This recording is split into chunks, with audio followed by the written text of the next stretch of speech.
Okay then, so for your final project, you're going to be doing a peace pole or peace tower, and it's going to have little quotes or sayings on it, but what you guys will be doing is the actual artwork for that. So once you select your panel, you go upstairs by the office and get your panel. They are already primed and a base coat on there, and then you will begin painting. You'll have, and when you go to the office, these little containers of paint. There's a couple different yellows, there's a couple different blues, there's white, brown, a couple different reds. And so you can use those. I would suggest you get at least 2 of the white containers so that you can make some tints.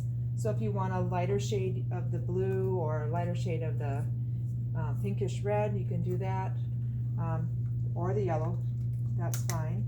Just be aware that this is exterior latex paint, so that means that it does clean up with water, but it is quite permanent once it's set up, so you want to be careful of that. You can dip directly from your brush if you choose to, or use like a paper plate or a piece of tin foil or a plastic lid, something that you can throw away or clean up easily. And then you can come back. Now I'm going to show you when you're trying to do along a line. I'm using my flat brush, and what I'm doing is I'm not going this way. I'm taking the brush and I'm laying it on its side and I'm filling in. So I'm going to go in. Now you will have with your artwork, to give you a hint of maybe a way you could do it, is you will have a little piece of paper with tints and shades, basically a grayscale drawing of the same picture. So you can look at that for guidance, but it doesn't mean you have to do it exactly the same.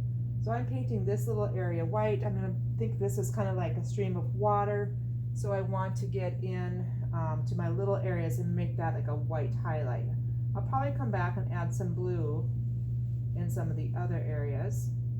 Now I really don't want you to do a lot of color mixing, but if you need to do a little bit of adding yellow to blue to make it kind of more of a greenish cast, because there is no green in your selection of colors, you can do that. But don't start making all kinds of other colors, because these are all going together and we want them to coordinate together. All right, now I'm going to do a blend. I'm going to show you a couple different little techniques that you can do. So I have white on my brush right now. Now if I take my brush and just dip part of it so that I just have blue on the one side, typically I would wipe that on a paper towel or a paper first, but what that's going to do is it's going to create a blended look to it. So if you want something that easily makes a blended look, this is a technique that artists use, and it really makes it an easy way of blending your 2 colors together and changing from one to another. Okay, that's one technique. Like I said, if I want to make this a lighter blue, I can use some of my white. Now I might want to then use the back side of my paintbrush when I do this. So I just have a little piece of foam here I'm going to use. I'll just use this plastic lid. So I'm going to have this piece of plastic, and I'm going to take my back end of the paintbrush and I'm going to put it directly on there. Remember, anytime that you are adding a color to white, you want to have more white and then just add a little bit of the color to that.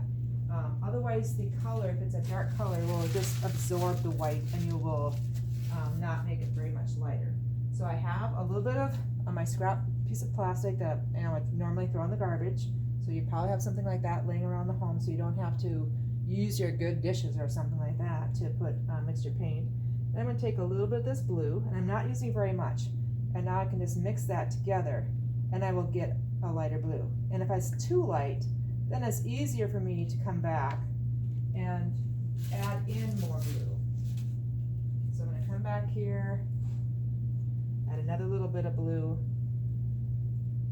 Okay, don't add white to the blue, add blue to the white. Okay, so that's what I wanted. I want just a lighter blue, and I'm going to use that in a few different areas. Okay, so now I can take my paint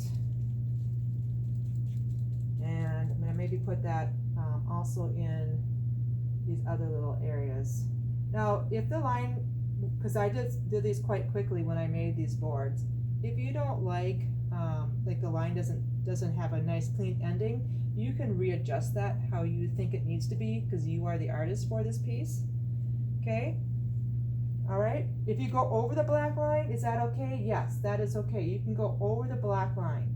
That's just a guideline to get you started. Okay, because sometimes when we get started with art, we get overwhelmed by how it looks, and so this was just to make it a little bit easier for you, so you're focusing on painting and not on the actual having to draw it out. Now, if I want to add some cool designs to it, so I'm going to add that same blue over here again too. And again, if I want to do that that thing where I add that blending, I can go back into my white there, and I can blend those together by doing that half and half. Okay, but maybe I want to put some texture type designs on there. I can come back on top of that, and I'll notice I keep a paper towel handy so I can kind of wipe off my brush. You can also keep water next to you too, because that'd be easier to wipe out your brush. And now if I want to put some type of a pattern on this fish, I'm going to cut through it.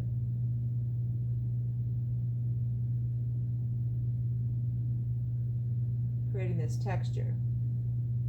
Now you can use other things too to create the texture. That's up to you. Another thing that you should have more than one brush. So if you have a smaller brush, this can get it into some of the little circle areas or the areas that you can't quite get your paintbrush into. So if I want to get to this little, anytime that goes more of a circle pattern, it's going to be a little harder to get into that. So I would use it there, or I might use it like on this little one. Okay. Or I might use it again here then too. And maybe I would use it on the inside of that little circle. Where the eye is at. And maybe I'm going to put these two. So like again, if I want to add a little green, because I don't have green as one of my color palettes, I will let you mix in a little bit of the yellow to make a green, okay? But don't think, oh, I just have craft paint at home. Your craft paint won't weather because this is going to be an outdoor project. So I really want you to keep that in mind, to use these paints that I'm giving you instead of going with your craft paint that you might have laying around home, or like some of your, if you're in the middle school and you got a little bit of paint, that's acrylic paint, but it's not, or tempera paint, but it's not going to hold up in the elements. So that's really important that you pay attention to that detail. Okay, so that is some basics with your painting. I want these done by the 22nd. That's your last student day if you have all your other assignments turned in. And I also want you can keep any leftover paint if you want. The brushes you can keep. That's up to you. If you want to return them, that'd be great. But don't return them full of paint like this. Please wash them out. Now, if you have a paintbrush that you thought you'd washed out, but you realize now it's really kind of stiff, if you use bar soap, good old-fashioned bar soap, and you wipe that back and forth, it will actually work to get that brush clean again, and will take out, you can see this kind of yellow paint that's on this brush. So it's going to work it out. You might have to work it back and forth a little bit to get that to come out, and then rinse it a little bit. But you should be able to revive your paintbrush. Not if it's caked as dried paint, but if it's just a little bit of residue and it seems kind of stiff and not working very well, that's a really good technique. Murphy oil soap also works. That's a liquid, and you let it sit in there probably even overnight, and then that brush would come clean too. But if you want to just have a little bit of easy cleanup, if you use a bar soap, it doesn't matter what kind. It can be anything from a basic ivory soap. This was like a hotel soap bar. It could be, like even a glycerin bar. As long as it's some type of a bar soap, you can kind of clean those bristles. Now don't scrub really hard back and forth. Even though it may look like that, I'm really only going in one direction at a time so that I'm not like beating up those brushes. That's also a good way to store your brushes. When you're done, leave a little bit of that soap in there and then just reshape that. Then when you're ready to use it, just rinse it